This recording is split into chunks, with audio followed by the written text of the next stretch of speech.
Welcome to the From the 108 podcast, starring the drunk uncles of White Sox Twitter. He's a Twitter-like whore, an Instagram thirst trap, and your grandma's guilty pleasure, Beef Loaf. A West Coast attitude in a decidedly Midwest body, My Sock Summer.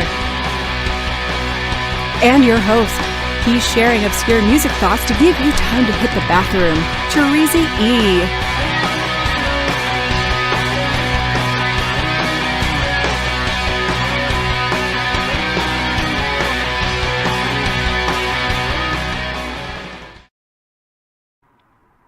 Thank you, Cornsey, and welcome to the From the 108 podcast. Get ready for some baseball, beer, and bullshit.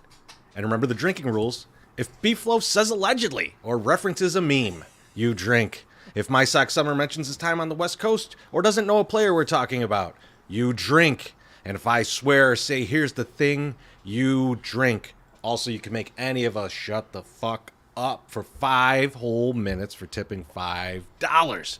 And you can make us drink all throughout the show for a simple tip of $1.08 or more. But speaking of drinking, fellas, I want to know, what are you drinking? Beef Loaf, what are you drinking, buddy? Hey, boys, I'm channeling my my inner Leon Phelps. I got a little Cavassier. Yeah. We're going cognac tonight, boys. The weather's changing. It's nice outside.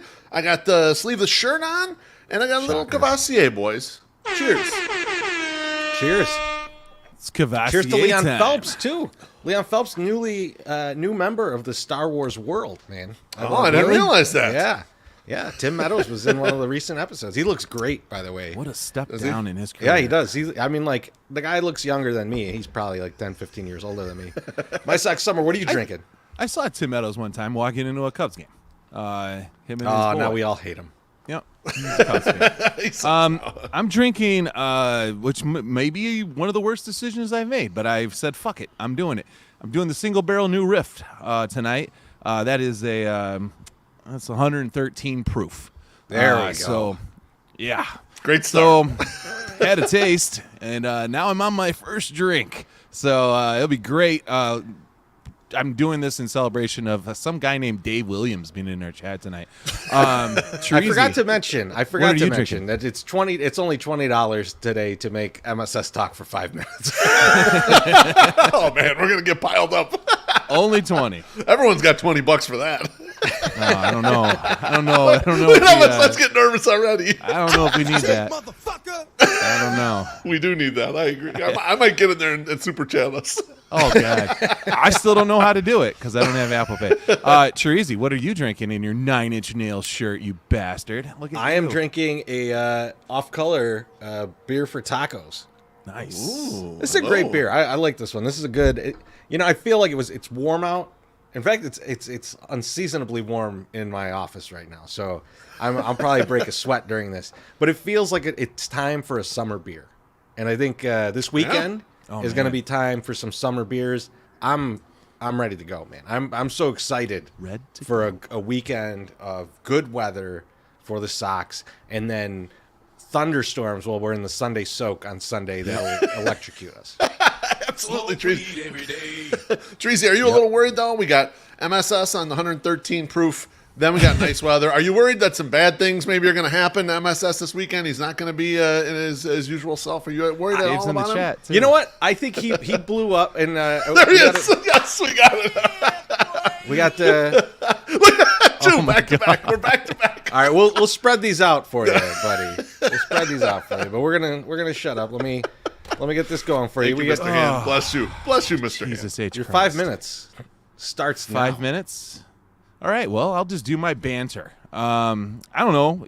All of a sudden it got warm, and in a house with 2 small children, that just totally flips this house. Right, this flips our house right upside down, because you can't wear pants when it's going to be 80 degrees, especially when all of your children's friends are wearing shorts. So we have to go through the entire fucking house looking for shorts for the kids to wear. And guess where all the shorts were? In the garage, packed up because they're not ready to get in these shorts yet. Because although we think, and kids definitely think it's fucking summer right now, we know that we have at least 3 more weeks of sub 50 temperatures, maybe sub 60 temperatures, because we're not getting. I'm not putting the jeans away yet. I'm gonna get the shorts out, but I'm not putting all the jeans away and being like, you know what, I'm done with the jeans because I might need them because it might snow. You know, we don't know. Like I feel like we had this happen before when we had when Rodon pitched that perfect game. It was fucking ass cold that night. And it was after we had worn shorts to the park. I know for a fact. And it's like, why am I wearing my heavy White Sox jacket to this game after I've already worn shorts? It was silly. But there was also one game, I feel like it was that same year, because it was the 2021 season, and we were sitting in the right field. We were sitting in right field in I think 104, and at the start of the game it was 75, and by the third inning I think it was 52. So it just went going. It just went way down. So this is what we have to look forward to, and it just keeps piling up here. And folks, I can go all night. Now, funny thing happened today. Went out to Mount Bridgeport, and I was running the hills. And what they did, which I took a picture of, and I was going to post it, but I didn't. There's these, they made this flagstone that they have made stairs on. And me and Loaf will run up the stairs, okay? Chirizi doesn't join us because Chirizi's a bitch, and he's afraid of physical activity, and he's also afraid of seeing us in person, which is why we do this online. So me and Loaf, we usually will run up these flagstone stairs. And so they went and they made a change. Now, they had a controlled burn there, okay? Which is just crazy to see. They burned down all of the bush, and now it's all growing back. So this morning, I was walking where they had the control burn, and they control burn almost all of it, except for one little part. Anyway, there's a big bag of trash, I feel like, or it's a dead body, and I don't know. And that's a game that we might play next podcast, dead body or trash. We don't know, because it's just sitting out there. It could be a body, probably a small child, not a grown adult. It's not big enough for that, but it could be a small child. But anyway, over by the stairs, where we go up the stairs, they took fence and put it on each side of the flagstone stairs. So this is what's going to happen. I don't know if you guys are into MTV Road Rules Real World Challenges, but they have physical activities. And one of the famous ones is called the Hall Brawl.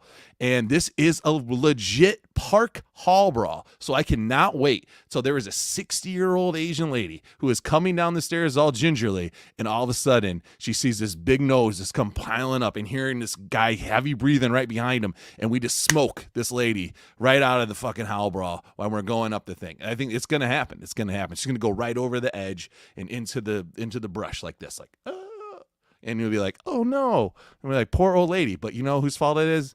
Chicago Park Stickers' fault, because they fucking put up the hall brawl thing.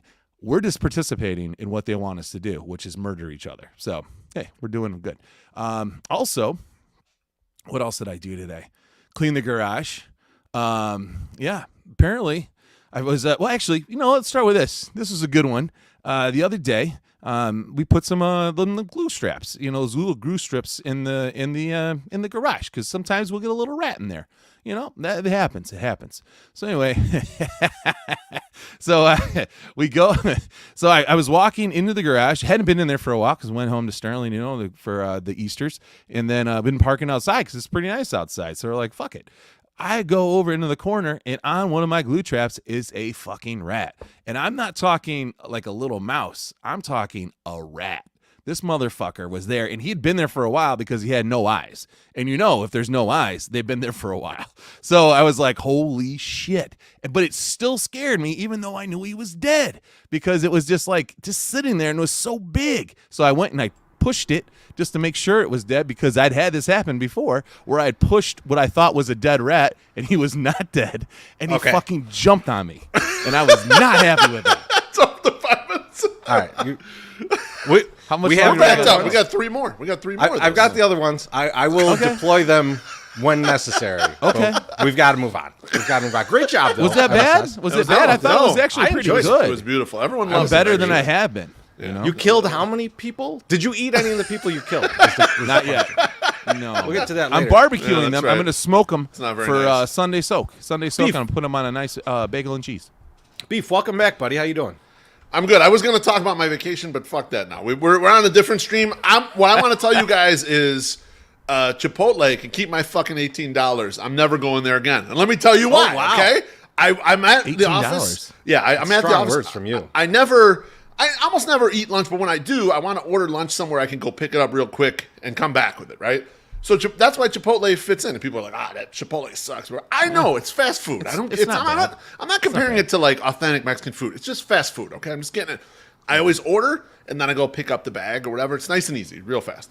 Well, I ordered this time, and I'm looking in the order, and it's like, oh shit, you could tip the staff. I didn't know that. I never noticed in there. So I tipped the staff $5. I'm like, good. I'll give the people back there making the burrito $5. Yeah.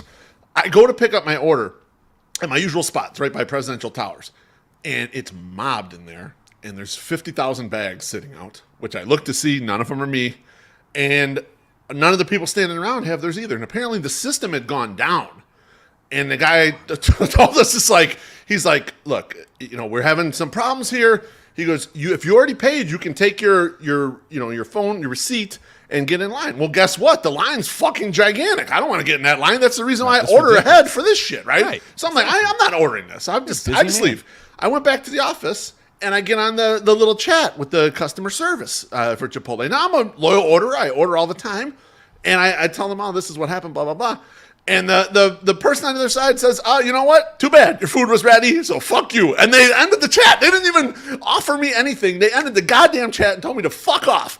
So what I did is to fuck off. I went into my thing and I deleted all my payment methods. I'm never ordering Chipotle again. They can fuck themselves, but they can keep my $18. Wow. I'm not going after it anymore. Wow. Yeah, Beef. I don't really go to Chipotle, so it wouldn't be a big loss for me. But I'm with you. Like if there's so many good places in the city to eat. Like if someone just sucks and like does you wrong, I mean, maybe you give them a second chance, but like usually I just never go back to that place. But the customer service just telling me that's it and closing the chat on me. Like I'm not giving you anything. Whatever. They told you shit. I've never been in the chat before, and I've been ordering through the thing for 5 years.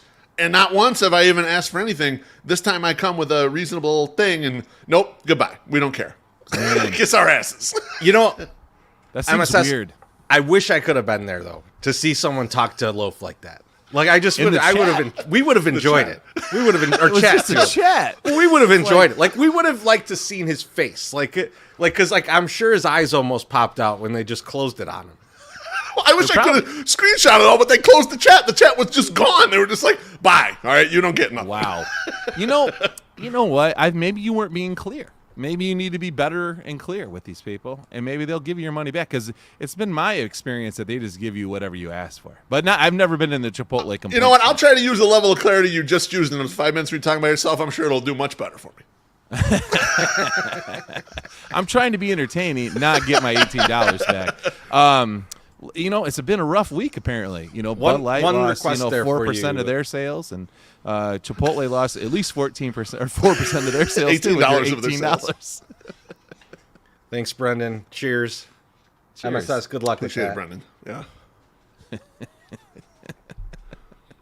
We won't make you say it. You got 5 minutes of talking coming up soon. Nigerian Prince. There we go. Since you guys asked, I'm doing great.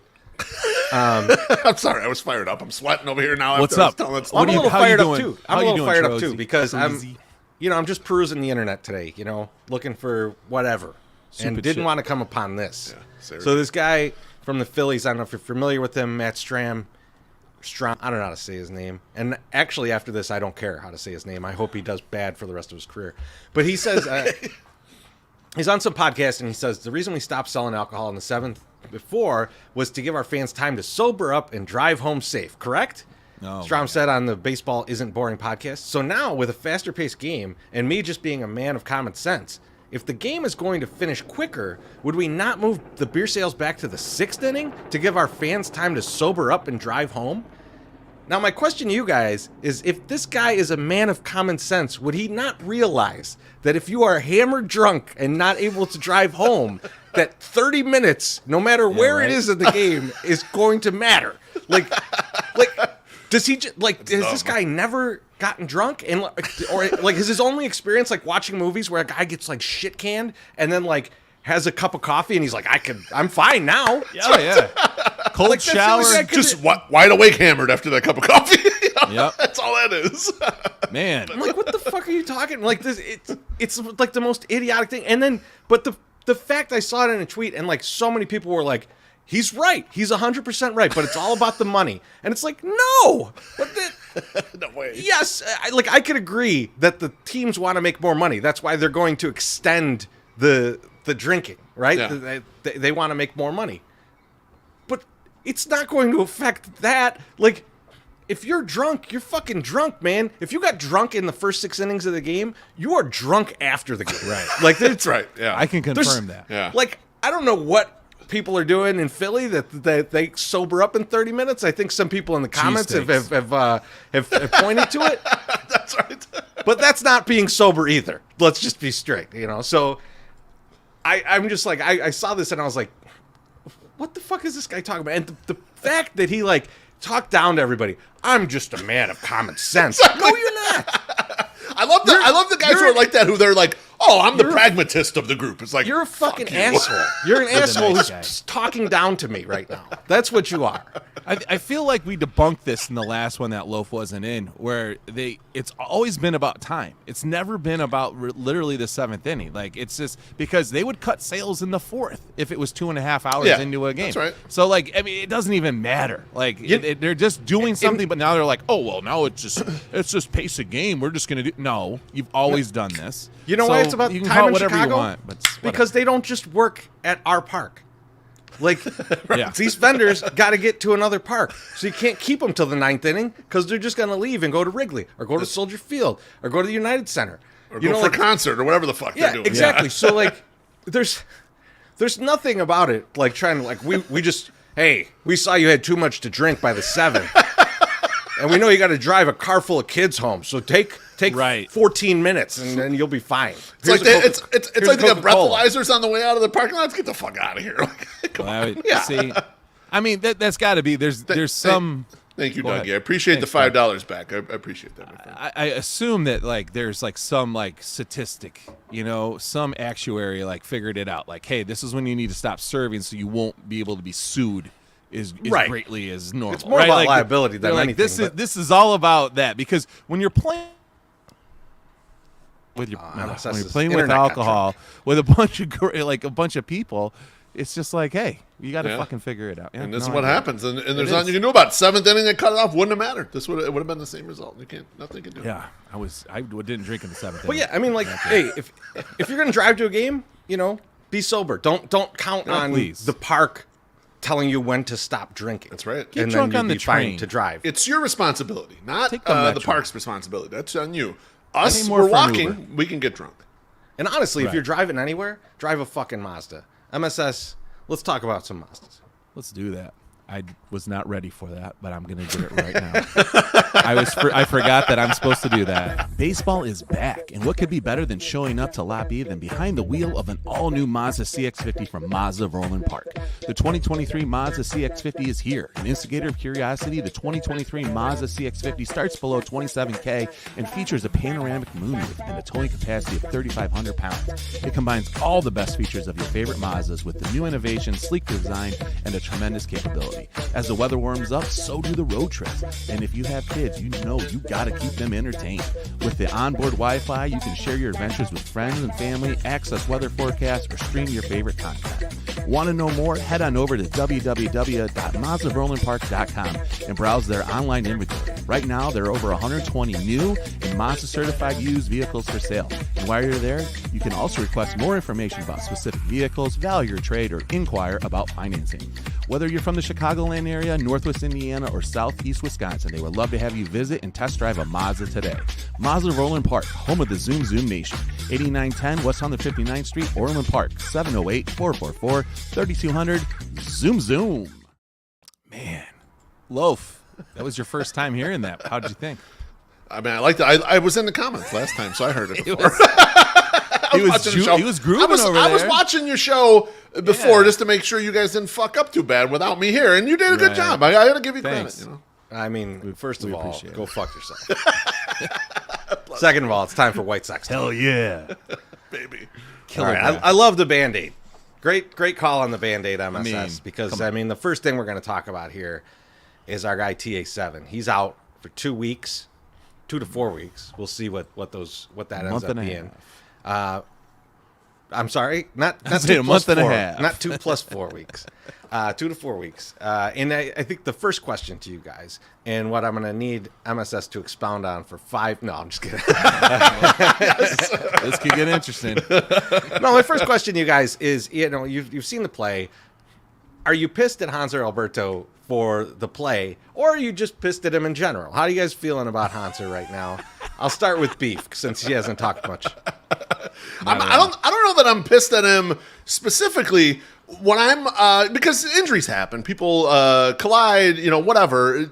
People get tangled up, and sometimes shit happens, and sometimes it doesn't. And injuries, a lot of times, are luck or susceptibility to it. Particularly, this White Sox roster has guys who are susceptible to these injuries. I mean, it's just the way the cookie crumbles here. So I'm not really mad at him per se, but what I am incredibly amused at is all the Pedro Grifol, all the anti-Tony La Russa, anti-Lurie Garcia guys. I tried to tell you guys that Hanser Alberto would get hot in spring training. He'd be on this roster and he'd be a worse Lurie Garcia. And I've been putting this meme all over the fucking internet. Everyone's showing you that Lurie Garcia is out, Hanser Alberto's in.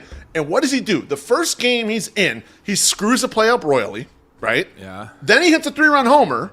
Yep. Then he breaks Timmy.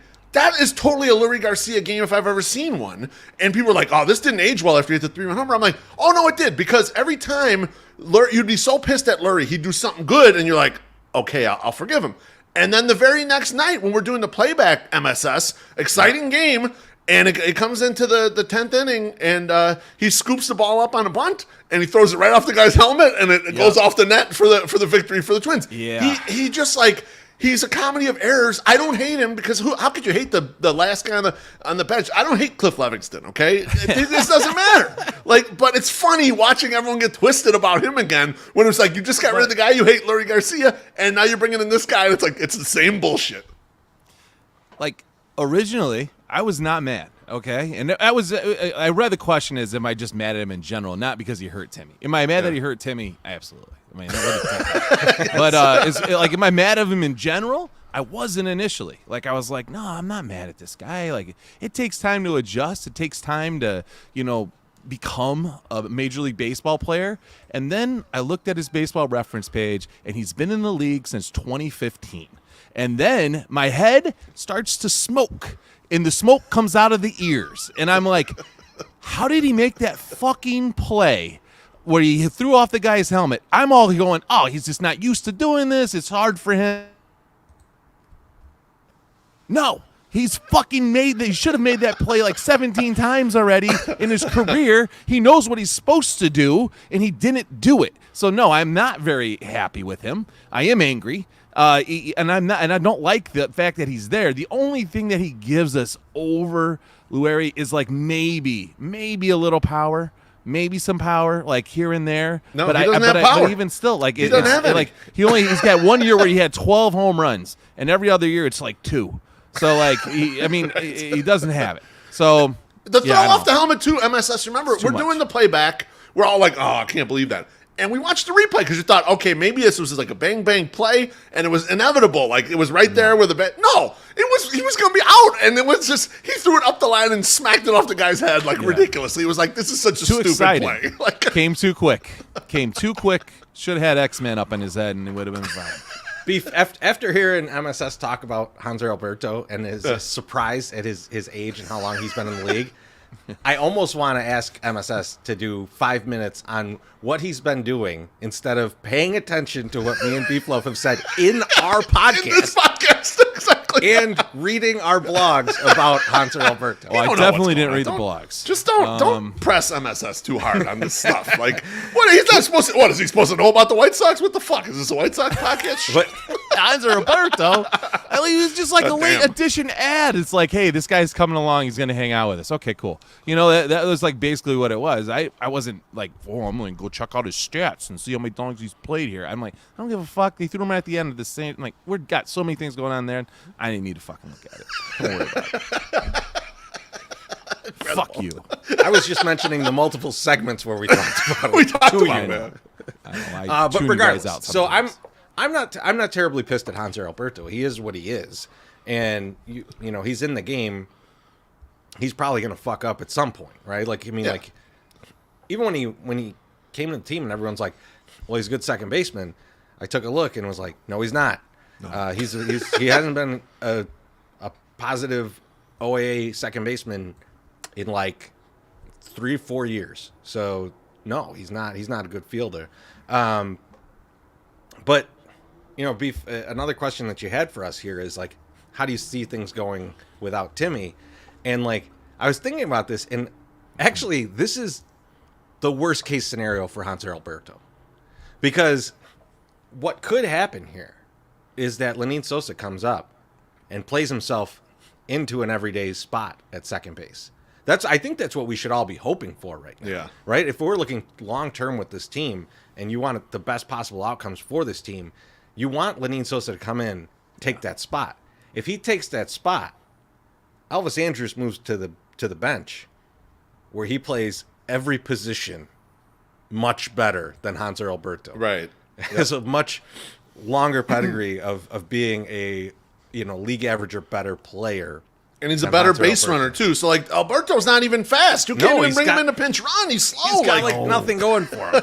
He's sick. He could play third base okay, which he hasn't shown, and he can hit left-handed pitching.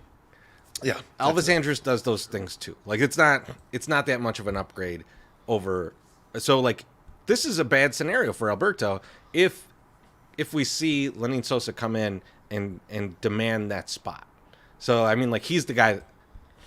They might send Romy down, but they're probably going to just cut Alberto because there's no use for him at that point. So that's kind of what I see could happen. And I don't know. What do you guys think could happen here? My Sec Summer, I'll kick it to you first. How do you see this playing out? So I just did a quick look at the schedule, right? We got 7 games against the Rays, who haven't lost a game yet. They're like 13-0. They're due.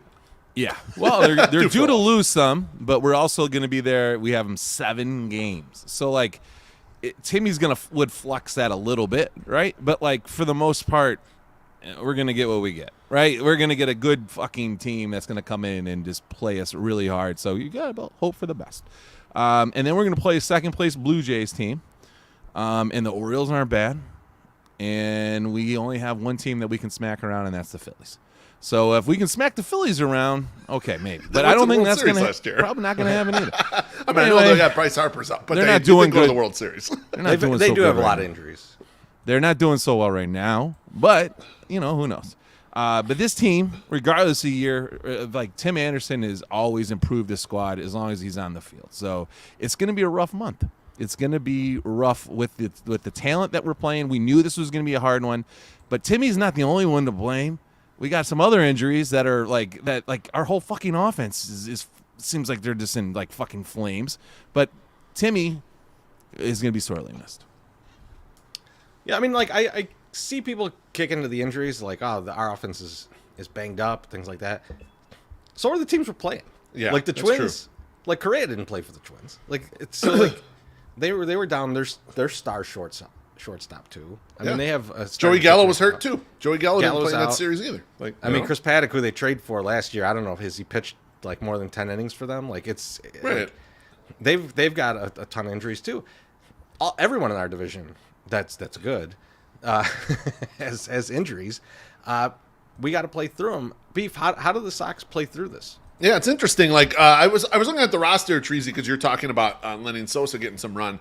There's a lot of talk about Eloy Jimenez coming off the injured list tomorrow. I guess that might be his 10 days. And then what do they do with the roster spot there? Like, is it going to be like send Lenin Sosa back down? I kind of think it's going to be Jake Berger who's going to go into Charlotte, but someone's got to move off the roster that you can option down there. So it'll be interesting to see there. You brought up Elvis Andrus sliding into that fifth infielder role, but Elvis Andrus has been horrible so far at the plate. Like, absolutely plate, awful. He's played all 13 games. He's hitting 146 batting average, 176 on base, 167 slugging. He's already worth a negative 0.6 WAR, like a half a game negative already, plus in just 13 fucking games. Like, his defense, according to Baseball Savant, is not good. Like, I'm kind of wondering, like, where everyone's looking at Hanser Alberto, like, we're going to get rid of this guy. I mean, how long of a life does Elvis Andrus have after Tim Anderson kind of comes back to this roster? Well, I think what you're going to need to see then, if that's in play, yeah, you're going to need to see Romy play shortstop. Yeah. Or Lenine. Like, I don't think you're going to put Lenine Sosa at shortstop. I don't think you want to expose him to that. So it's got to be Romy. Right. Right? Yeah, if you're not going to use him in I think he's got a stay of execution at least until Tim Anderson comes back. Because there's a guy you can trust at short. You'll just say, okay, we'll eat the terrible offense, hope that he kind of comes back here. But I'm just saying, when that's over, when Tim comes back, and who knows, if Tim might come back on the short end of this scale, right? It might not be a month. It might be 2 weeks or 3 weeks or whatever. Then then you're kind of looking at a roster where you're like, I don't know, what does this guy do? Like, but Beef, that's what I'm saying. Like, I'm not saying that, like, you'd send Romy down. I'm saying there needs to be a backup shortstop. Right. And, like, if it's not Elvis, Romy's your only guy. Yeah. He's your only option. Unless you want to expose Lenine Sosa to that, which I don't know that they do. Like, I don't know that they want. I don't know why they want to mess with that. Like, Lenine Sosa is a natural. No, I don't know if he's a natural shortstop. He's played a lot of shortstop coming up. Yes. Just like every guy who's good in the middle infield plays shortstop coming up. Yeah. I mean, so, like, it's not necessarily that he's like a major league shortstop. Like, and that's the thing, and that's where it comes in. He's upset at you. Josh Nelson says mute Treasy. That does mute me for 5 minutes at shortstop. So Treasy's out of here for 5 minutes. We'll keep moving here, MSS. Moving on from that. So far, the White Sox offense has been good, quote unquote, but it looks a lot like some prior offenses that we had. I'm going to pull up a little graphic here. Let's do it. And it's going to compare the 2022 White Sox offensive rankings versus 2023 in a couple key areas. Ground ball percentage. In 2022, they were 26, which means this is really bad. They get a lot of ground balls. Right. In 2023, they're 28. So they're hitting even more ground balls this year compared to the rest of the league. Walk percentage, they were dead last year, 29th this year. The Arizona Diamondbacks have gotten off to a slower start than they have, but they don't walk. And then the home runs, which we saw come in bunches a little bit there. Yeah. I guess if we get to face Rich Hill every day, we'll hit a bunch of homers. But otherwise, it's just Luis Robert hitting home runs and no one else. The White Sox last year were 22nd. And then in 2023, this year, they're 19th in home runs. And they've actually played more games than some of the other teams. So this offense looks a lot like the offenses of the past here. It's pretty interesting to see, like, you know, we thought it looked good to start off. Now it's cascading into, hey, you know what it looks like? It looks like you didn't make very many moves in the offseason, and these are the same dudes just trotting back out here. I first off, I disagree. That's not true. One of your main components for the home runs is gone, is not there. So Jose Abreu, these guys have kind of stepped up a little bit when it comes to home runs. Like, it's like the only thing that they've done. Now it's all Luis Robert. Luis Robert has 5 of the home runs. Like, he is pretty much the whole thing. And if we get these other two motherfuckers to stay healthy, then maybe we'd talk. You know, like, have a little bit more to talk about. But we don't, because they're not healthy. You know, you're 100% correct. But there wasn't a big change. There wasn't a big signing, except for a guy who's not really going to put up numbers that are going to make any of those things different, right? So it's, you know, it's. I mean, obviously, this is what we've been talking about. It's way too early, right, to be saying, hey, we're done, because it looked promising in Houston until we found out they're a big dog of bag shit, or they're a big bag of dog shit too.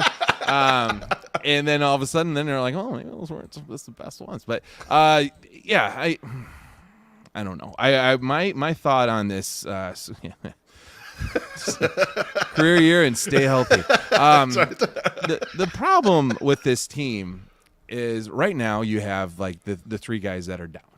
You have 3 guys that are down that are offensive, like, powers, right? That you're expecting to have good offensive years. Right. And with them not there, the team that's there needs to actually do some things. And like they can't just, oh, I tried, and go up and just swing at balls and see what happened. You need Andrew Vaughn to hit as many home runs as Luis Robert is hitting.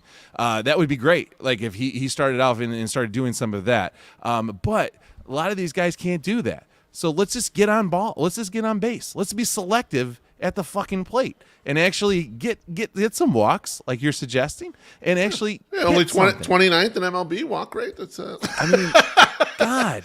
Few more, you mean, than that amount? Yes, right? You want a little couple bit more than that? They swing at every first pitch. We were talked about it in the playback. We're like, he's swinging first pitch. As soon as Jim got there, he called every one of them out. He's like, he's going to swing first pitch. He's swinging first pitch. And they did. They just take a fucking pitch. Like it will at least delay the inevitable strikeout or ground ball for the first thing and give maybe your pitcher a little bit of rest. But like Christ Almighty, like they just don't change and no one's holding them accountable. And honestly, who is there to bring up to make them fearful of their job? Hey, wait a minute! I thought we got a new manager. We got a hitting program. All this shit was gonna change, man. That's what they were out there telling me in these Twitter streets. Like, Beef, don't worry about it, man. They brought in all these new guys. Chris Johnson coming up from AAA. He's gonna make a difference to these guys. And what you realize is that at a macro level, it's really tough to do that unless you bring in talent that does the things you want them to do. When they were hitting 1 million ground balls last year and you're looking at it, you're like, well, they need to bring in some guys that hit fly balls. They go out and get Benintendi. I mean, he's a slap hitter. Like, it's like, you got to get the guys that do the opposite of what you don't want all the shitty things that you do. You don't want to add more of that to it. Like that, and it almost looks like they didn't do much and then they added the shit that they really don't want, don't need. It's rough to watch. When they were playing good, everyone was excited. Like, oh, this is a different team. And I looked at their BABIP, and they had a 355 BABIP. That means 35.5% of the time when they hit the ball in play and it didn't go out of the park, that shit fell in for hit. And that's gone down a lot. You know why? Because sometimes the ball gets hit right to the defense like it's done against Minnesota, and you won't score shit. That's what happens. I mean, at this point, do you have to lean into it? Do you have to just go, we're a goddamn ground ball team, and we're gonna hit. We're going to hit hard ground balls, and we're going to be happy that the shift doesn't exist anymore. But when we get a guy on first base, he has to steal because we can't leave ourselves susceptible to a double play. Because the next guy up, guess what? He hits a lot of ground balls. Hard ground balls. So like, you're this is where maybe a manager could make a difference. If he realizes everybody does this shit, I need to manage around these idiots hitting ground balls to second base. This is the team I got. This is what Pedro, and they are doing it, Treasy. They are doing it a little bit. They are running. Like for, they are 13 for 13 stealing bases. They're not the top team in attempts. And they do have some guys on the roster you don't want running, right? You're never going to run Yaz. You're never going to run Andrew Vaughn or Gavin Sheets. You're never going to run Eloy, even though he runs a little bit because he just breaks real easily. But the rest of the group is running. The rest of it, you can run Sebi, yeah. Eloy running and just midway between first and second, poof, like the drummer from Spinal Tap. Just like spontaneously gone. Just gone. Let's get this drink from Senor Sox real quick here. Thank you, Senor. Cheers, appreciate man. you. Cheers. Well, Tracy, so you think lean into it. Do we have any upside on this roster that could change this, having to just lean into it as a choice? Well, so, Beef, there's some things, too. There's some things that they need to start doing. For one, if you are going to lean into that and say, we're going to steal bases, guys need to realize when someone is stealing a base and not foul a ball off. Right? Like, or chase a pitch or do something dumb. Like, let that guy steal. If he's got the stolen base, you let the guy steal. Right. When a guy's on first, or even when a guy's on second, right? In your Gavin Sheets, you're pull only. There's no shift anymore. That's right. I don't want to see you poking one the other way right in front of your runner. Like, there's these situational things that when you talk about hitting coaches and different managers, these are things they could affect. These are things that they could say to a guy before he goes up to bat. Hey, asshole, don't do this. Right? Like, asshole. Oh, sorry. I thought it was a pitcher for the Phillies, and I just talked down to everybody. So So these are things that they can do situationally and coach some of these younger guys up to, even though they may have a high ground ball rate, that they can do things that won't negatively impact. Like, the Sox can't get out of the way of themselves sometimes, right? And it's been their issue. And it's like, okay, just getting up to don't make a dumb mistake, don't do the wrong thing here, is an improvement. And don't be dumb. That could actually help. Pedro, tell the guys, don't be dumb. If they're not going to hit home runs. Now, you do have a couple guys that are coming onto this team that could make a difference, especially on the home run side, in Colas and Sosa. Yeah, that's right. Like, Sosa could be a big difference. If Sosa comes up, I don't care if he hits 215. If he hits 15 home runs, that is a massive upgrade for this team. Right. So, like, I think that those are the other things that you have to look at. Yeah, I mean, Tracy, I love that idea, but it also plays right into the thing MSS always says. He says, White Sox fans, they always just want the unknown. And I realize I've become that person. I used to not be that person. All I could think about is our upside is Sosa, Colas. If these guys become good, then we got a shot here. The rest of this is like, you know how much the guys are going to get injured. You know how much ground balls are going to hit, and you know they're never going to fucking walk. All the same shit that's happened before is going to keep happening. You need someone to pop up here and help it along a little bit. Just move it a little higher. And wait a second, MSS, because I'm going to give you 5 minutes in just a second. Oh. But it's not so much that I want the unknown here. It's that I'm readily aware of the known on this team. Yeah. And the amount of ground balls that are there. Yeah. Yep. And now there is some known in Sosa, in Colas, and in Sheets that these guys can hit home runs. Hit them. That's all I'm asking. That's what I was going to say, obviously. I mean, the same thing. I was just going to be like, listen, it's a little different because the guy's not in Winston-Salem. He's played for the Sox. Right. And he's been there, and we've seen a little bit of a thing where we're like, listen, what we have is exactly what Teresi just said. We know that this fucking beer sucks, okay? But we know that there's another beer maybe. When we've had it before, it's good, right? It's not the best, but it's okay.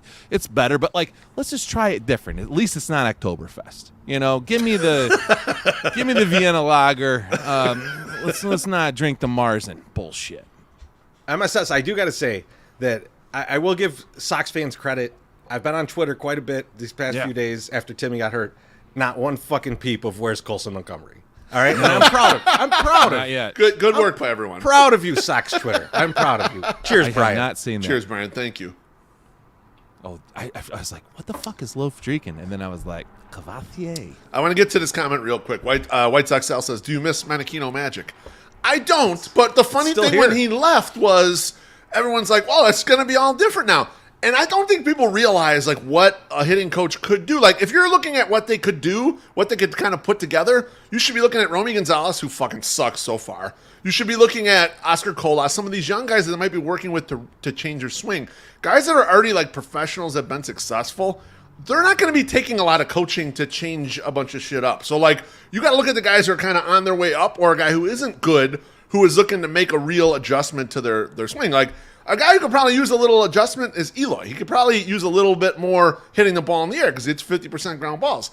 But he's a successful major league hitter. He probably won't want an adjustment. That's how you got to look at it. That's why these guys can almost never change a macro stat for a team because they can't get everyone to buy into everything. These guys have gotten here on their own. Like Beef, I think here's part of the problem. Like us, I think a lot of people that watch the Sox have watched baseball in the 90s and probably into the early 2000s. And they saw a lot of guys go, you know what I did in the offseason? I changed this little hitch in my swing, and it brought all these home runs out. But remember, guys, the hitch was a needle going into their ass and them gaining 40 pounds of muscle. So the game's changed, guys. The game has changed. Absolutely. CJ, thank you. Thank you for the CJ, drink. cheers, man.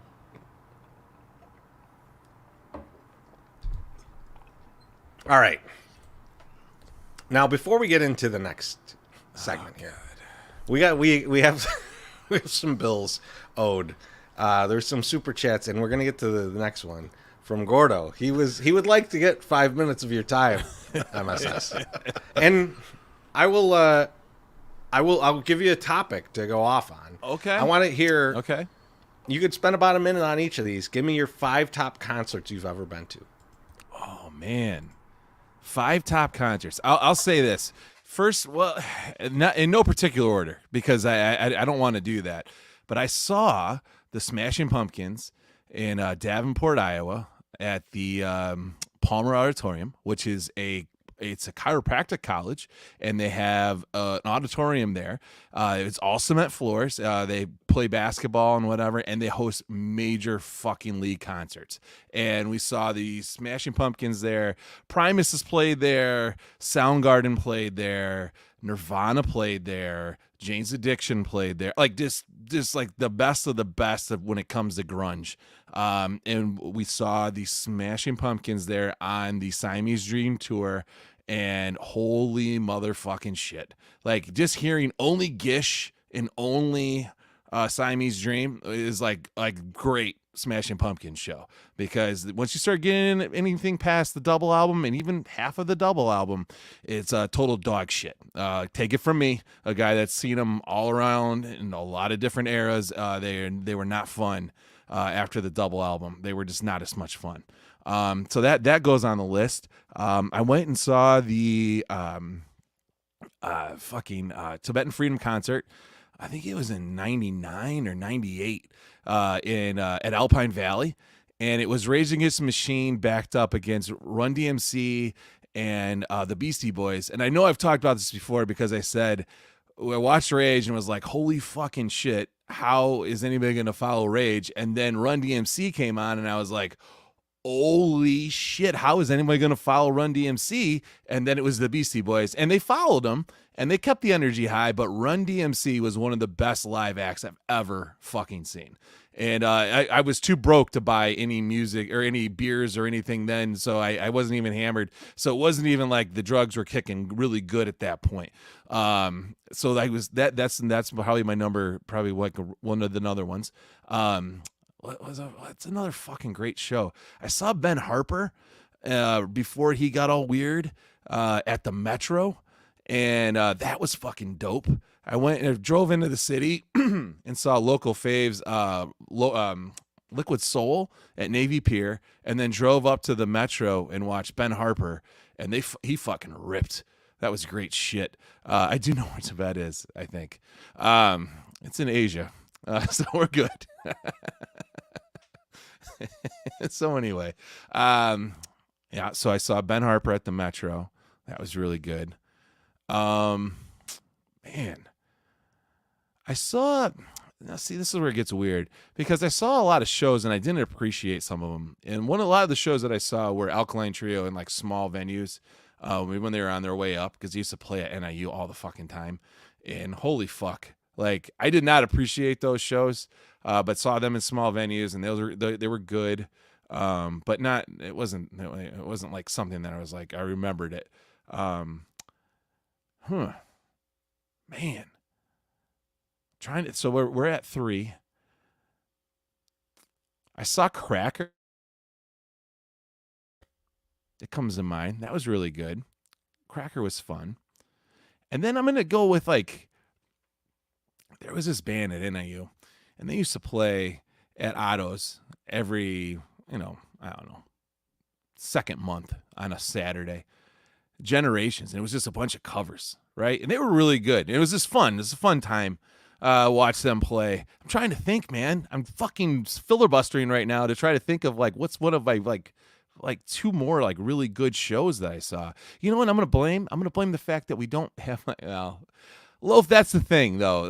Yes, I've seen Pearl Jam, but like none of those shows like stand out. Like, holy shit, that was a great show. You know, they're all kind of it's like kind of the same. We saw them at they were good at Soldier Field when I saw them in '95, but it wasn't like I don't know. I don't know. It wasn't great. You know what? Actually, I just thought about this. Rage Against the Machine at Aragon Ballroom was fucking great. I got to see them, and that was like $15. That was fun. That was really fun. And then I scalped tickets. I know I've told this story before. I scalped tickets to the 1998 Relapse tour for fucking Jane's Addiction at the Aragon Ballroom, and the Pumpkins opened up. So I got to see the Pumpkins play right before Jane's Addiction, which was really good. So I would do that. I would take that. That's what I'm going to go with. I'm going to go with those last two shows there. Unreal. Yeah. I asked you to tell me about 5 concerts. You act like you've only been to 7. Well, I know I've been to a lot. I'm just trying to think of the good ones. Wasn't it, Tracy? He's like, wow, we got 3. I gotta think it's 2 more. I was like, you've been to 1,000 concerts. I've been to a shitload, but like I was trying to figure out like the good one. Like it should just pop in my head, right? Like like the best ones should just pop in there, right? Yeah. I've seen a lot of good shows. You saw Pearl Jam with Bad Religion, right? That's a great show. Yeah. I mean, Bad Religion. Actually, that's when I became a fan of Bad Religion because they were really good. Wait, did you drop sticks in the stadium? Is that the story? Yes. Oh, yes. Yeah, that's that story. See, that story should have been brought up. We'll hold off on that. We got more time with MSS. Just MSS. Start thinking of places that you shit that you don't that you normally wouldn't. Because that's your number one. That's your next topic. That's your next topic in a little bit. But before that, we're still on White Sox talk. Way too early conclusions. And here's a way too early conclusion I want to ask you guys for. And this is a fill in the blank.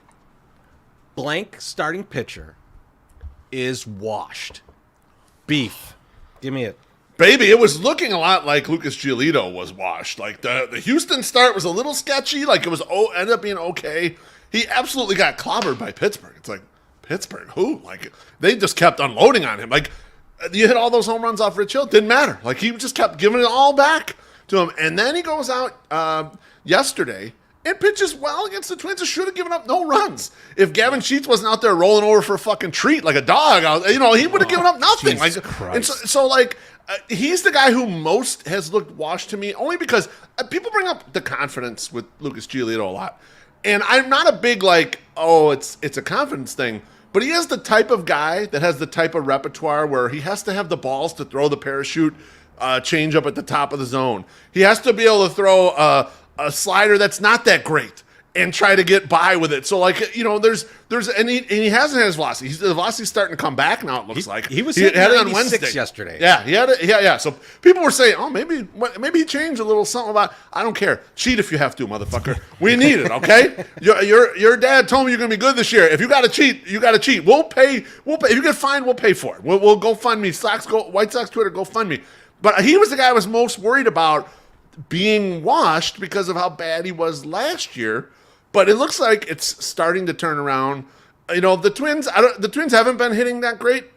And as you mentioned, Treasy, they were down some players, down Correa and Gallo and such. So I'm not ready to say he's in the clear at this point, but it's really promising to see that. And I'll tell you what, I don't have the nervous shits when he's going to pitch. Okay, I last year I had the nervous shits when he's pitching. This year, no nervous shits. I feel it's very solid. It's a solid thing going on. Beef, if he's throwing 95, 96, yep. I'm not worried about him. I'm worried about him in 92. Right? Yes. I mean, that's too hittable. He can't get by with that. He doesn't have the movement on the fastball to get by with a 92. He doesn't have the arsenal to get by with 92. But if he's throwing 95, 96 miles per hour, I'm good with that Lucas Giolito. I like that. Yeah. I'm behind him. I'm definitely not going to call him washed. MSS. Yeah. Fill in the blank. I'm going to go with Lance Lynn, who everybody is very concerned with. I think until Jim Margulis called him Fat Dallas, he might have been washed. But once the word got back to him that Jim Margulis was calling him basically Dallas Keuchel and saying he was cooked and he looked just like him, he started to fight back a little bit. He had a rough go, but he wore it, and then he continued to go. And I don't think Lance is done. I just don't. I don't see that give up in him that I saw in Dallas Keuchel. And mostly because he hasn't blamed everybody under the sun for his bad performances like a Dallas Keuchel did. So I'm still team Big Nasty, Big Bastard. Fat Nasty, whatever it is. Nasty. Dirk Nasty, Dirk Dog. I'm still team whatever. Alexis, you can let me in on the woke terms or the spoke terms that we should say for this man. But yeah, that's what I'm going to say. Lance Lynn, definitely not cooked, even though everyone thinks he is. Nice. Teresa, what do you got a you drink wanna here? Fill that one in? Oh, thank you, Drew. Appreciate Drew. you. Oh, hey, I found my drink. Just gonna do a little double check, make sure I. It says for the Lucas Sticky Stuff Fund. My son can't be named after a terrible pitcher. Also, see you all Saturday. He says. So. We will see. We you will be Saturday. there. We'll be. If we confuse you with our old beer vendor, Moneymaker, do not. He's already preemptively. He knows Moneymaker's not in town. No. He just assumes he'll be drunk out of his mind, and he'll think it's someone else. Pretty much. That's good. That's a good. I'll be like, "Where's my beer, you son of a bitch? Give me a hug." I am with MSS though that Lance is the closest in my opinion to being washed, and it's going to come down to his ability to get guys to chase, because if he can't get guys to chase the stuff that's close and just kind of off the plate, like if that doesn't have enough movement where it's looking good and then kind of falling off the plate, like outside of the plate, he's going to be in trouble. He's going to walk a lot of guys, walk a lot more than he has, and people are going to start sitting on fastballs. He doesn't have a big, like he has like 6 different pitches. They're all kind of the same pitch, right? Like I mean, we started mixing in the curveball a little bit, Treasy, but you're right. It's all like these hybrids of each other, you know. Beef, how's his sweeper? It's Jesus Lizard, right? They got one song. It's a great song, but they got one song. That's right. And like I think that's kind of Lance. And like I love the Jesus Lizard, so it's high praise for me. But it's very similar. And if he can't get those pitches to look different enough and get people to chase off the plate, he's going to be in trouble. And that's you look at why Houston would bang him up is because they've got the book on it. Just don't chase outside or don't chase inside. Yeah, they're patient. They hit fastballs and you wait on a fastball that's right over the plate and you hit that, right? And if you're Evan Gaddis, maybe they're telling you where it's going to be. But that's besides the point. But, exactly right. But that's why Lance would be the guy I'm most worried about. But at the end of the day, I like Lance Lynn. I think that Lance Lynn is going to be just fine. I think he's just got to get into it a little more. Like if you look at the, all the other peripherals, like his spin rate, his velocity, all of those things, they look fine. They look like they always have. It's just that he hasn't gotten guys to chase off the plate. He's walked too many guys, and then that leads to the home runs for him. So I think he'll be okay. I'm not too worried about him. I mean, like if there's a guy I'm worried about, but I wouldn't say washed. Who? It's Kopech is the guy I'm probably most worried about. Yeah, It's hard to say that he's washed because it's not like he's had this illustrious career and now at the end here he's washed. I mean, you could be young and washed. One hit wonders are young and washed like that. You can, in theory, but I hear what you're saying here. But also at the end of the day, the bad the down version of Kopech is move him to the pen and he'll be fine. Yeah, it's good reliever basically. So that's why I think he's too young to be like, we're done with this one, right? Yeah. So, I mean, the points you bring up about Lynn are pertinent. And when we did the playback on Tuesday night, and all of you who haven't watched us do playback with Sox Machine, you got to jump in there and enjoy that. Those are a lot of fun. We've been getting pretty big size crowds in there. We really like to cut it up with the commenters and everything, kind of like how we do on this show. But we're doing the first inning. Josh Nelson and I are like, we couldn't believe how fast Lance Lynn gave that lead back. Byron Buxton hit a gigantic bullet or whatever out of the park. It was 2-2 all of a sudden. MSS was the voice of reason. Like, he'll settle down. He'll get better or whatever. And next thing you know, Lance Lynn did get better. He got 10 strikeouts. He got through 6 innings, and he had a quality start. So maybe some of it's just like patience. Like, you got to be a little patient with some of these guys. He was grinding. Grinding when I came into it. Like, he was working counts, and he was still getting guys down. And I mean, it happens. You're going to give up a run. But these motherfuckers better hit a run back. That's what we need. They got a goddamn fucking offense. Let's go. I feel like overall we're fairly positive on the starting pitching. Even even looking at it, it's tough to say I'm out on any of these guys, right?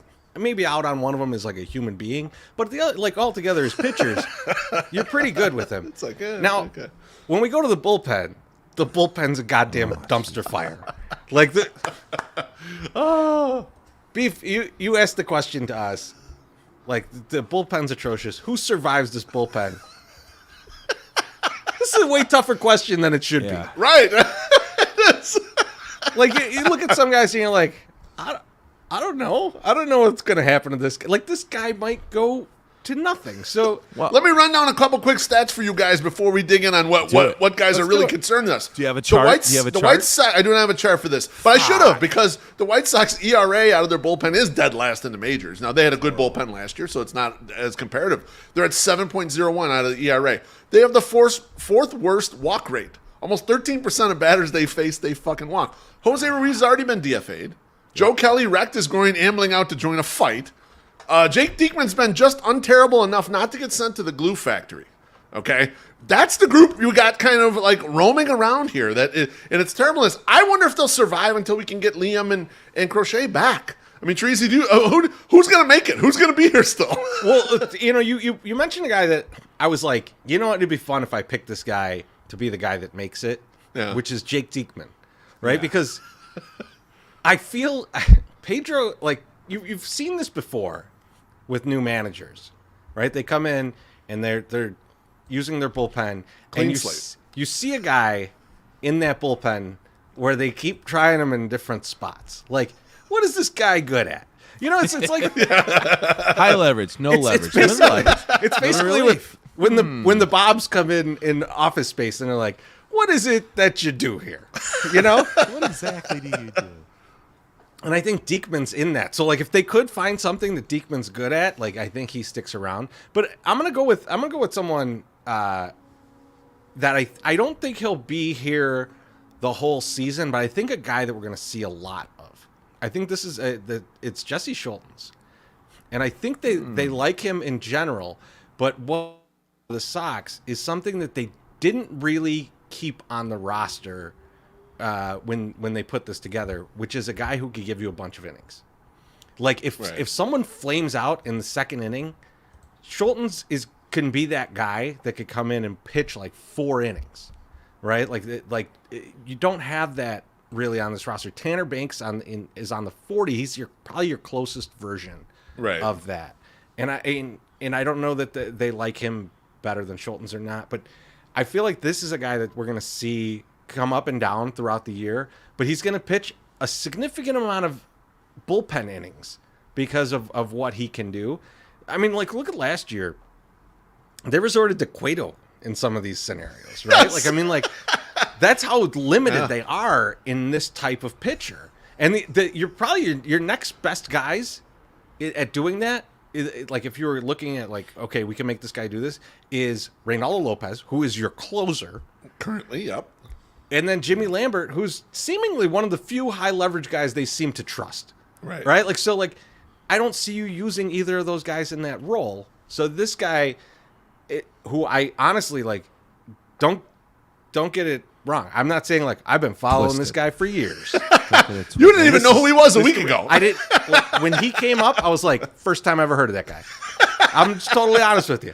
But seeing how they want to use him, hearing stuff like, Ethan Katz said he could throw 100 pitches if they need him. Terrible idea, Ethan. But nevertheless, it was said out loud. So they at least think that, okay, this guy could be that innings eater. He could be this long relief guy that we just haven't had. So I think that he's going to be a guy who survives the bullpen purge and is around quite a bit this season. Yeah, I don't disagree with you, Trees. I was looking at this. I was thinking about, like, Rick Hahn spent so much money on this bullpen, and then they went in the offseason and they traded for guys and they Rule 5 a guy and all this stuff, and they still ain't got shit. And last night, or 2 nights ago, on Tuesday night, we're watching a game, and a guy who I have heard of, and the comments are talking about right now, Kenyon Middleton, who was, like, going to be the closer in L.A. with the Angels in, like, 2019 and blew out his arm, and you haven't heard from him since, comes into the game. He doesn't have 99 miles an hour anymore. He's got 96 maybe, but he's throwing change-ups and he's throwing sliders and getting a ton of misses and looking so goddamn filthy. And when I realized what I want out of this bullpen, I think he's a guy who can make it. But you know what? There's guys on the street right now that could make it in this bullpen, because I have reverted to when the Bears stink and a guy gets cut and it's like, we need that guy, even though he was useless to the other team. Bring me that guy. That's the Sox bullpen now. We have like two or three good guys. We got Lopez that's good. You got Liam when he comes back's good. If Crochet can stay healthy, that's about it. Just give me guys off the street. I'll just take any fucking random. And Middleton came into that game MSS. He was filthy when we were watching that playback, right? He was good. He just didn't have it the next day. Like he was like it wasn't there. Yeah. And I think that's the only knock. And it doesn't mean that he won't have it the next time he comes in, right? Like he can come in and be hyped and be ready to go for the next one. And he was definitely on my list of people, but it also is unproven. But I think you need more of those guys, Loaf. I think exactly what you're saying, to come in to shake up that rotation and get people worried. Like, firing Jose Ruiz into the sun should have scared people shitless. They're like, listen, this guy's been around forever, and he's been terrible, and they still bring him back. Like, why would they not bring me back even if I'm terrible? So like let's so with him going, it shows they're like, hey, we mean business this year. You actually have to show some results. It's like sales guys waking up like, oh fuck, I gotta sell something. I said I don't gotta just call people today. Right? Whatever. I got two. I got my real one and I got my funny one. My real one is Ronaldo Lopez. I didn't know we couldn't pick him. Oh, you can pick him. You can absolutely pick him. He's definitely surviving this. He's gonna survive it. Been good. I threw Graveman on there and I threw Diekman on there also. And then I have one that is funny. And it's Joe Kelly, because he's been injured the entire time and survived this somehow, and he's still there. So MSS is like, he's going to end up on the 60, so he's just going to be here. No, you know what he did right here? He's the guy in summer school, goes to the bathroom and never comes back, and then he does good on the test. That's Joe Kelly right there. You didn't even know the guy was still there. He's like, oh, my zipper got stuck. Like, that's Joe Kelly. He's done absolutely nothing in 2 years. He's probably going to make it through the round of cuts. They're like, you know what? Hey, that Joe Kelly, he's pretty good. Let's keep him around just in case. Ain't done shit, but let's keep him around. Still getting paid. So yeah, I feel like you need between that and maybe Ethan Katz isn't good. Maybe Ethan Katz needs to start yelling at people. Maybe he needs to start stealing people's lunch. Maybe he needs to be mean. Maybe you can't be the buddy anymore. Maybe it worked really well in high school, but it doesn't work well in the majors. Maybe you need to like be a dick to some of these guys and say, listen, you're fucking gonna cost me my job, bitch. Throw a fucking strike. Get some movement on that pitch. It's just, so I don't know. That's just what I'm thinking when I see that. Boys, one last parting comment from this section. Are we on board with a fake IL stint for Aaron Bummer? Because he's the guy giving me the nervous shits when he comes into the game. Like when he comes in, some bad shit is going to happen. I'm not even blaming him. I might just have a curse on him or something. For you? Well, I mean, it's bubbling. Yeah, I mean that's what's happening to me. Beef, he's just, you know what he is? He's that friend you have. The friend, like he's not quote unquote close friend. Yeah, not a close friend, acquaintance. And you're like, oh, we're gonna go hit a bunch of bars tonight. I hope he doesn't show up because I don't know what's gonna happen. Yeah, right. Yep. Right. Aaron Bummer shows up and you're like, oh shit, are we gonna get in a fight? Is this guy gonna lose his keys, come knock on my door and be like, I need to stay here? Like, what is gonna happen? He's that guy. Or it could just, every once in a while, great time. Great time having that guy. Occasionally. But right now, I need to talk to MSS. Yeah. I need to know. Oh, damn it. Spend a good 5 minutes on this, because I'm going to go to the bathroom. But tell us about all the strangest places you've ever had to go to the bathroom. Dig into your deep Mike Ditka, I broke a toilet at a cigar shop type of story, and give it to us. And we only need 5 minutes out of you. Yeah, only 5 minutes. I guess I'll tell the first one that everyone was so excited about, which was the Pearl Jam one. We went to Pearl Jam at Soldier Field in 1995. If you youngins aren't aware, but the good people at Pearl Jam tried to stop Ticketmaster and said, hey, we're not doing this no more. And they sold tickets through like you had to call in a 1-800 number to get the tickets. And as long as you had an address and a person's phone number, you could get fucking tickets. So everyone we knew their address and their phone number got fucking Pearl Jam tickets. So we were rolling deep. We had like 12 fucking tickets. Just so happens that the Grateful Dead played the week before there, and the Pearl Jam was playing on the Dead stage.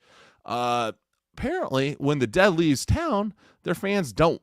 Especially if they're taking a week or so till they get to the next place before they play another show. The Dead fans just stayed in the parking lot until us Pearl Jam fans showed up, and they were grilling stuff.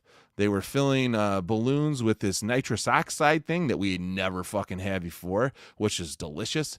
And they had like grilled cheeses. They had beers, especially MGD was a very big favorite of a young MSS. I don't know why, but Marlboro Reds and MGDs seem to be the best thing in my world at that point, and girls. So anyway, we go to this show and we had one extra ticket and we scalped that ticket for like $65, which probably was very low. We should have sold it for more, but we used every dollar of that $65 to buy nitrous balloons, MGD, and grilled cheeses. Now, we're out in the parking lot and we're having fun. We're pissing everywhere because who gives a shit? You can piss wherever you need to. We go into the show. We start watching the first, fucking first band. I don't know who it was. And then Bad Religion comes on. They kick ass. It's fun. And then Pearl Jam starts. And Pearl Jam is going, and we're rolling deep in Pearl Jam. And your boy, My Sock Summer, does his last crowd surfing experience. I got too fat after that. It was my last time I ever went crowd surfing. Went from the back of the audience all the way to the front of the stage. And it came back, and I'm laying on my feet, and I was like, I'm never fucking doing this again. This is my last time I'm ever going to crowd surf, and I haven't crowd surfed since. And then also gaining about 100 pounds since then. Doesn't really bode well for crowd surfing into your 50s or 40s, mid 40s. So anyway, show's going on. Your boy gets a little grumble in his stomach, and he's like, uh-oh, them grilled cheeses, they're coming back. That MGD ain't good. And I go, I need to go use the bathroom.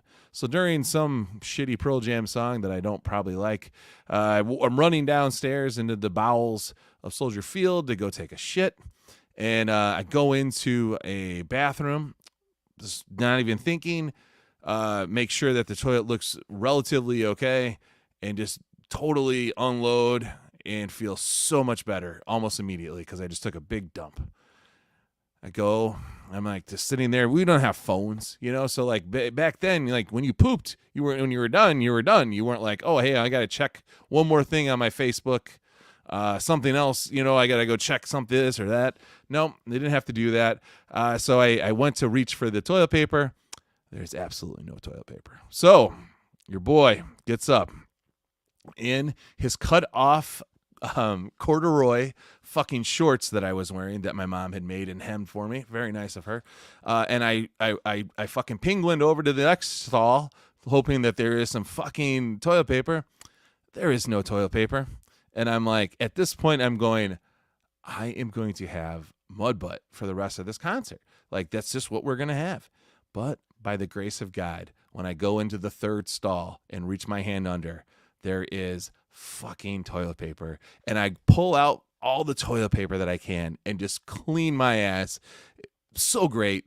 And I was so good. And then I washed my hands and then went right back up and started moshing away with all my friends, which I found again, which is pretty amazing because it's really hard to find your friends when they're on the floor at Soldier Field during a concert like that. And that's probably the number one place that I've dropped sticks that was weird. But I went to, I don't know how many, I think it was 50. I went to 54 games when I started the My Sock Summer thing. Only pooped, I think, one time at the stadium. I only pooped one time out of the 50-some games. And I've only peeped like 2 years. I got a question. Because maybe I didn't catch this, but what? You shit and then you didn't have toilet paper. So you wanted to go and get toilet paper from another one. Yeah. Did you pull your pants all the way up or you got your dong out? He's swinging, yeah. That's what I thought too, Teresa. Yeah, there's nobody swinging around. Like that's. Yeah, I guess that's. Everyone's been to concerts at Soldier Field. The bathrooms are typically empty. Like I'm not. I am totally not. This is what I was wondering. He said he went in the bowels. Like, yeah, it was what do you downstairs. mean? Like, I would assume there like be porta potties and stuff on the floor or something like that. Dude. Like where you get to the bathroom there. No, I went in and went down. Like I just remember being some. Listen, I was drunk. He But went, he went backstage and shit. I don't know where I was. He was but, in the Bears locker room shitting. there was nobody in there. come and it out was of there. dimly lit. I come out of there, got my pants around my ankles. Eddie Vedder's looking at me like, "What are you doing? You're on stage." No. I don't know. Like maybe I pulled him up enough, or like I definitely like maybe I just grabbed my dick and like so people couldn't see it. And it was Chris like, Zorich is in the corner playing solitaire. Like, I don't think you really blew it up there, kid. Threw it a was weight quick, at him. man. Threw a weight at him. That was a big poop, but it was quick. It was a quick big poop. You know, it was the best kind because you're like I've waited until this moment to like drop this deuce. Which my kid says now. I gotta go drop a deuce, which is great to hear when your 7-year-old says that, especially to your mother. It was a good deuce. All right. Well, I think it's about that time to pay some bills, my friend. Yeah. Hold on. Here, are you ready? I'm ready. Coming to a White Sox game? Make your first stop Lawrence's Fish and Shrimp on 2120 South Canal Street. Make sure to bring your appetite and the whole family to take advantage of their family feast. Here's what's included. You get 1 pound each of freshly fried shrimp, fish and chips, and chicken tenders. You also get 2 large fries, 1 large coleslaw, and a choice of 6 sides. It's a ton of food that will feed the whole family. It's a great call before the game. If you're running late to the game, maybe stopping by post-game is the move. You're going to sit in traffic anyways, might as well sit at Lawrence's and get that late-night snack you've been craving. Open 24 hours, Lawrence's on Canal is there for you. They have daily deals and can make any order into a combo for only $5. Lawrence's Fish and Shrimp have 4 locations, 2120 South Canal Street and 3242 West 87th Street in Chicago, 50 South Manheim Road in Hillside, and 3248 Vollmer Road in Olympia Fields. Visit them online at chicagoshrimp.com to see their menus and to place an order. And do us a favor, give them a follow on their Twitter, at Lawrence's Shrimp. Lawrence's Fish and Shrimp, Chicago's favorite shrimp house since 1950. All right, so hey, before we move on, I have another good poop story. No, I'm kidding. We still have another 5 minutes that you got to go. we got to save it up, you know? I don't want to. I can't talk about this for 5 minutes. So, just quick. Lawrence is on 420, which is April 20th, is going to be running a special. And from April 17th through Friday, April 21st, guests who buy 4 different items will get 20% off. So that's their 420, right? You know. So here's me going, man, why aren't they giving out weed, man? Because that would be really good. Like pre or post Lawrence's, like smoke a big fat bowl or take a gummy or something, which is not as much fun. Like smoking a bowl is way better. But what they're hoping for is that if you order 4 items, like you're gonna try something different. So like this is the perfect time. Like, hey, we're gonna give you 20% off that new item. So you just try something new. So like me, like I've never had frog legs before. Okay, so that might be the first thing that I pull out. You got to get in on that. And then I'm gonna totally like trick my kid and be like, oh, it's chicken, and then they're gonna eat it, and they're like, why am I ribbiting? You know, and I'll be like, no, that's chicken. You're clucking. But anyway, so you can try that stuff. But also they're gonna have some special 420 themed beer available, which is the 93 octane mango sour diesel. It's the beer that they're gonna have. I don't know who makes it. Maybe Luke in the comments can Google it up. But it's 93 octane mango sour diesel, which sounds like one of the badassest strains of marijuana I've ever heard. So we'll see. So anyway, that's what's going down for them on 420. So you should definitely stop by Lawrence's and order 4 items and get 20% off. I assume we're going to hit up a lunch there then. Oh yeah, absolutely. This week. We should, yeah. Okay. We definitely should. Yes. Yeah, absolutely. I've been telling everybody, like I told Farmer Matt, happy birthday. It was his birthday on Monday. Oh, shit. I told him, I was like, hey, we got Lawrence's on the podcast. He's like, oh man, I've never been there. And I'm like, you got to come. What? I got it's got this crunchy fried shrimp sandwich that's just delicious. It's fucking delicious. I go, they put like 20 of these little shrimp on there, man. And he's like, are you serious? And I'm like, absolutely. All the comments are saying the beer's awesome. The beer's good, yeah. Okay, good. Have to check it out. All right, well, we're getting fucked up at Lawrence's at lunch. For lunch. Sounds great. But we'll make sure that we do it and stop a half hour before we have to actually drive the car. So we'll be okay. We can slam beers until a half hour before. I'm excited for this weekend too. But before we get into next week and have delicious Lawrence's every day of the week, I'm excited for this weekend. And we got some great games. We've got the Sunday Soak on Sunday. Yes. I'm very excited to bring wait. the Sunday Soak back. And we got Baltimore in town. and I'm a fan. Yeah. I'm a fan. My wife's from Baltimore, and I wanted to give you guys some Baltimore trivia. Ooh, I love it. But I don't really want to give you trivia. I want to ask you guys questions in our favorite game, or my favorite game at least. Bullshit or not. Okay. Yes. I like it. So I'm going to ask you guys a question, Hey, is that Chris Farley? and you get to decide if it's bullshit or not. I don't know if you remember the wonderful show from Amazon Women on the Moon, Bullshit or Not. But this is I where this don't. comes from. Beautiful. And here's the rules. I ask you guys a question. If you both get it right, I drink. Okay. If you both get it wrong, you both drink. If you get it right and the other person gets it wrong, you can make them drink, or you can make me drink. Oh, I like that. Those are the rules. So, Dealer's choice if you get it right. Okay. but yeah. So we'll start. Dealer's choice. We'll start with one. The B&O Railroad from Monopoly is named after a real railroad, the Baltimore and Ohio Railroad.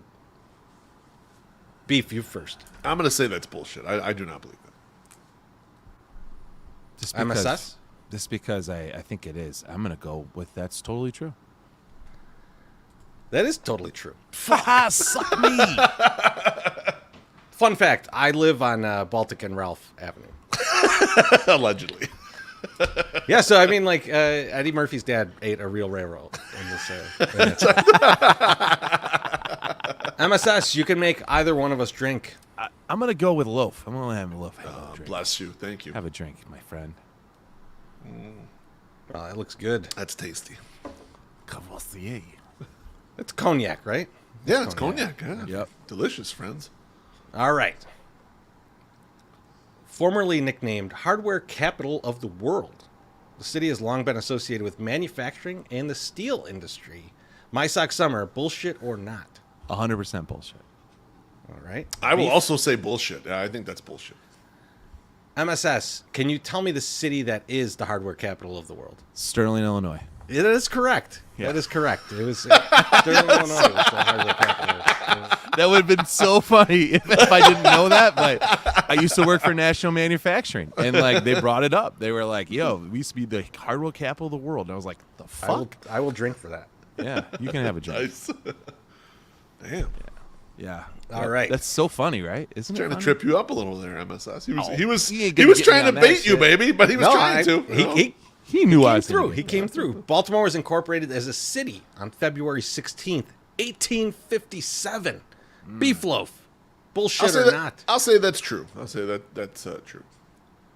I'm also going to MSS. say true. I'm also going to say true. I'm going to say that you're both wrong because Sterling, Illinois was Oh my incorporated God, I as a didn't know city that. on February 16th, 1857. I'll Yeah, tell you who Baltimore's it got to be was, older though. than that, right? Baltimore's got to be an older city. You know what? right? It's only slightly older. It's Okay. only slightly older because I thought about like, when I was doing the question, I was like, no, it's part of the colonies. It's got to be, and it's like no, like Came later, The right? state existed, but yeah, the city didn't exist. till Interesting. Damn it. Hezekiah Nice. Brink found his But yeah, friend. Hezekiah Brink. Yeah, he was one of the founders. He was Yep. one of the founders. I did a lot of Sterling. I did more Sterling research than I did Baltimore research. Did you go? Hey, did you go on the Wikipedia page? I did. You're welcome. I You're welcome. I enjoyed your $3.16 donation. What? At one point, they had a thing on there that said people from Sterling commonly call themselves from Chicago, but they're really not. And Chicago is nowhere close to Sterling. And then one of them was like, they also have built a big robot out of quarters in Sterling, Illinois. Like that was on the Wikipedia page for a really long time, and I always thought that was hilarious. Like, We might get to the was robot. funny. You never know. okay, You never know. I'm excited. David Hasselhoff was born in Baltimore. MSS. Bullshit or not?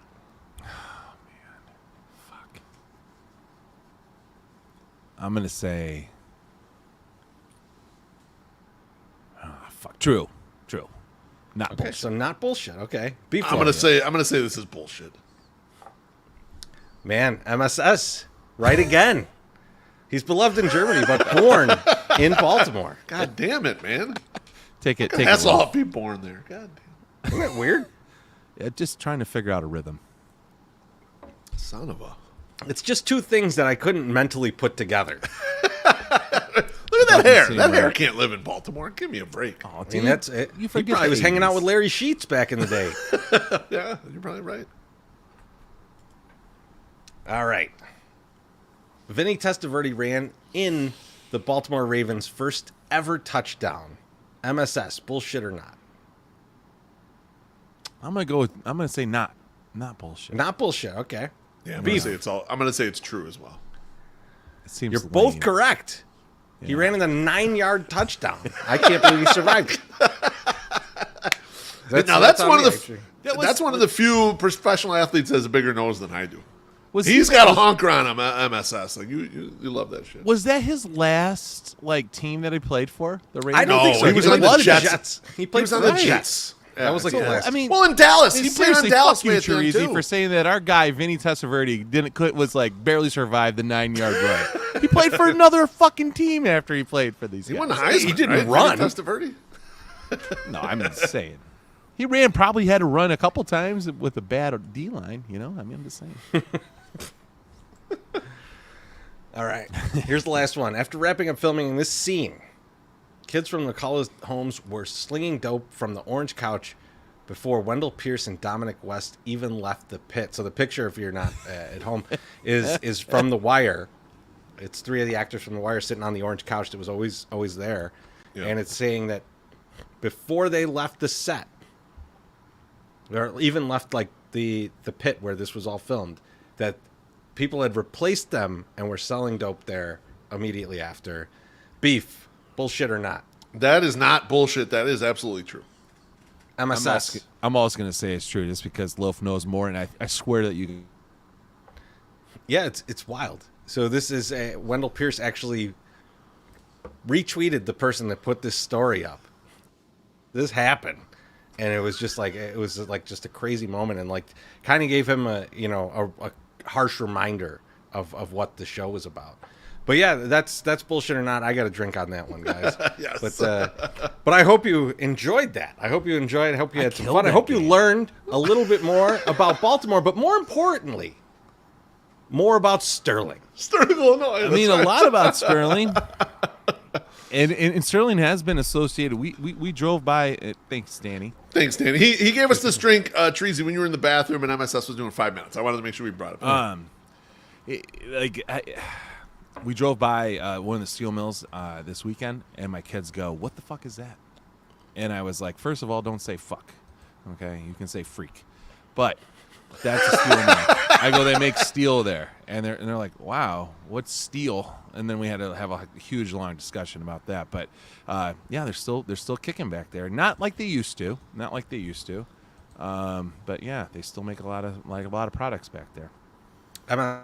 What's crazy about this week, or maybe it was last week, the Super Mario Brothers movie came out. Remember, I remember seeing the early Super Mario Brothers movie, but it was really live terrible. action? I remember because I went to see Mallrats, and I was dumb and probably high, and I was like, Mallrats is playing at every theater, right? No, it was not playing. Mallrats was not playing at Ford City, right? So I got to Ford City, me and my buddies, and we're like, well, we got to watch something. And so we went and saw Super Mario Brothers. It was terrible. It was terrible. So, Even MSS, high. I'm going to give you the Bob option. Hoskins in there? You could tell me about some of the worst movies you've ever gone to see at the theater, or you could tell me about some of the favorite video games that you've ever played in your life. But either way, you got to give me 5 minutes of it. Okay. I'm gonna go with video games because I'm like immediately was trying to think of like bad movies that I've seen, and King Frat stands out. We rented that one time at Dollar Video in DeKalb. That was horrible, and it kind of turned me off from renting movies. But no, so I like definitely video games. We were like, I didn't have a video game system. And I know everyone had one. All my friends ended up getting like an NES. But I remember my buddy Tommy, he got a Sega Genesis. And holy shit, that 16-bit over the 8-bit, that was a game changer. And we played the shit out of like Lakers versus Celtics. And if you're not familiar, that was the first like NBA like live game, right? And you could do all sorts of shit. They had moves. They had moves. You got your Kareem skyhook. So the little 16-bit guy would do the skyhook. You also had the under and behind, for Jordan. Then you could do the baseline. If you hit it in the right spot or whatever, that was fun. So that whole game series from EA Sports, which I'm sure Lucas Giglio's dad helped develop, we moved into like all of the good, like very good sports games. As it went along, and as the Bulls fucking won championships, it was like Bulls versus whoever, and it was just fun. Like I loved it. Then you had the All-Star game and whatever. I remember Jordan versus Bird. I think it was Jordan versus Bird, Magic versus Bird, and then it was Jordan versus Bird, and you could dunk, and they had a slam dunk contest, and you could, like, if you hit the space bar correctly 7 times on your Apple IIc, he would do a 360. There was that was a fun game. That was real fun. I like that. But yeah, we mostly played sports games. We used to get so fucking drunk and so fucking high in NIU and play Coach K college basketball. And why? Because you could do the whole 64 team field for the fucking NCAA tournament. And we had a little bucket that had 1 through 64 on paper, and you would have to pick your seed. So whoever you got, that was the team you had to play. And those were some fun fucking nights where we're drinking little short, like Coors Banquet beers. Because my uncle, one time my uncle gave me like 12 cases of Coors Banquet bottles, and we got snowed in. We played a lot of Coach K, a lot of NCAA tournament, but those are some big fucking fights in those games, because I remember one time my buddy's like, "Who the fuck is your point guard? He's shooting threes like Jesus. He's making everything he shoots is going in." And that's just how that game was. It would get glitchy, and you could shoot from wherever. You could dunk from wherever. I one time dunked from a 3-point line. It was fucking dope. I went behind a backboard one time and shot something. It was really glitchy. That Coach K basketball. Nearly bought it at a thrift store when I saw it one time, and then I looked it up, and it wasn't worth any money, and I said, fuck that. That was that was probably... And then somebody gave me a fucking PlayStation. So we were playing PlayStation, and we played NBA Blitz a lot, and we just drink a shitload of vodka. Used to drink Absolute like it was going out of style. And so I'll get to that, Brian. But yeah, we fucking we had a PlayStation, and one of the games that we played on the PlayStation was Silent Hill. And Silent Hill is like it's like a game. What do they call that? First person? Narrative. I don't know what the fuck it is. But anyway, we got real into that shit because that was a role play game. I don't know. What is it? I don't know, and no one can help me. But anyway, so we fucking played that game. Love that game, and that was literally the antithesis for me to buy a fucking Xbox, because Silent Hill 2 was coming out only on Xbox. So we bought an Xbox so we could play Silent Hill 2 because we love Silent Hill 1. We used to download fucking cheats for that thing, or maps, to find out where we were supposed to go to find stuff, because we were that into that shit. And that game was fucking scary, man. That was a scary ass game, man. So anyway, Silent Hill, shout out Silent Hill. That was fucking awesome. Also, Brian brought up Leisure Suit Larry. I finally got like an Apple Performa or whatever, and I got Leisure Suit Larry. Fucking worst game ever. I thought it was going to be tits and fucking and all sorts of shit. No, horrible game. Horrible fucking game. And when they brought it out for the Xbox, I was like, I'm not making that mistake again. I'm not playing that bullshit. Fuck that. You had to find like batteries for vibrators and shit. And I was like, nah, man. The dude never gets laid. It fucking sucks. I just didn't like it. It was fucking horrible. So, not a big Leisure Suit Larry fan. Just saying. 2 seconds? Well done. You're good. You're good. Hootered it. Man, My you had God. another minute to go, Treasy. I can't believe you let him off the hook. What do you mean? Did you speed it up? Oh, I did not. How could I speed that up? I don't know. Your brother's fucking playing games gift. over here. Oh man, MSS, you really earned your keep tonight, man. And then Good. I'll see none of that money. It's time for thank yous, and I'm gonna give my first and only thank you to My Sock Summer. Holy shit. We put you to work tonight, my friend. Yeah. It wasn't even that. You know what? It's almost like I don't read the ads anymore, so I still have it in me, right? Like, and I got to get it out somehow. So might as well do it. Might as well do it here in front of all you all good people. Well, that's for your Absolutely. OnlyFans page. Oh wait, okay. I never mind. I thought you're talking about flopping around like the other story. Beef. Who are you thinking? I'm gonna go ahead and thank DeMar DeRozan's daughter because my not only was God. she integral in the Bulls' playoff victory in Toronto, but she tilted the shit out of the entire Toronto Raptors fan base. And I couldn't stop laughing all day today, seeing the various tweets about how mad they were that she should be thrown out of the stadium strictly for just yelling during free throws, which is what everyone does. Like every person does this just because she was on the away team and yelling against the home team. So what? Make your free throws. Don't go 18 for 36. That's your bum-ass team's fault. Good for her. I'm so happy, and it made me happy all goddamn day thinking of it. How are you mad as a fan that that you're like, you shouldn't be mad at the kid. You should be mad at the team you're rooting for if they can't hit a free throw when a child is yelling at them. Exactly. Wow. I mean, like think about free throws. Like in every, I mean, Beef. We went to see your daughter play. Yeah. She's in like 7th grade, and there were fans yelling during free throws in a 7th grade basketball game. That's trash. It is just how it goes, man. That's the game, baby. That's just the game. You got to people. You got to block it out. You got to make it. Just make big, it. gigantic fake heads and shit in to put behind the basket and stuff. Like they hand out things to shove in people's face. Right. Yeah. You're a fucking professional. You shouldn't have a problem. Goddamn free throw. I didn't know that the fans were mad. I admittedly was not a lot. I wasn't a lot on Twitter today, but I wasn't there much. But they were fucking mad at her. Special. Yes. I liked her. Like her in the post game was hilarious too because she ran up to her dad and her dad Hugged him. Hey, get back over there where you're supposed to be. I'm being interviewed right now. We'll take care of this later.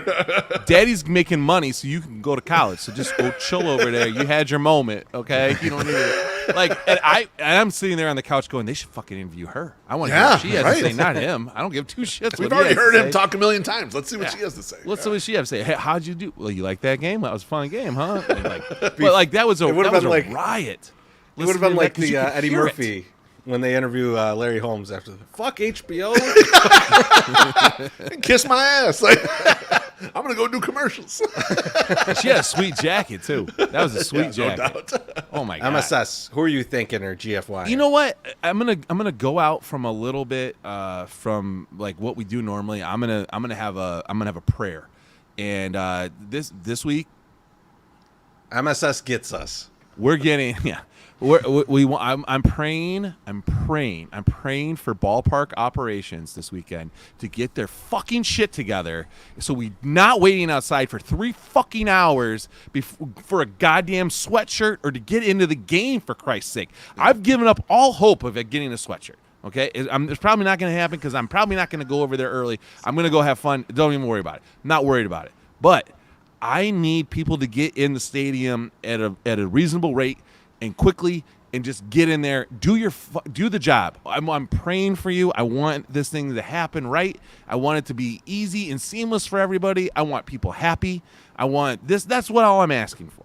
Okay, I don't need much. I just want to get in the fucking game, especially if the game's already started and we're maybe halfway through the first inning. Please let me get in the fucking stadium. That's all I'm asking. Please. Well said.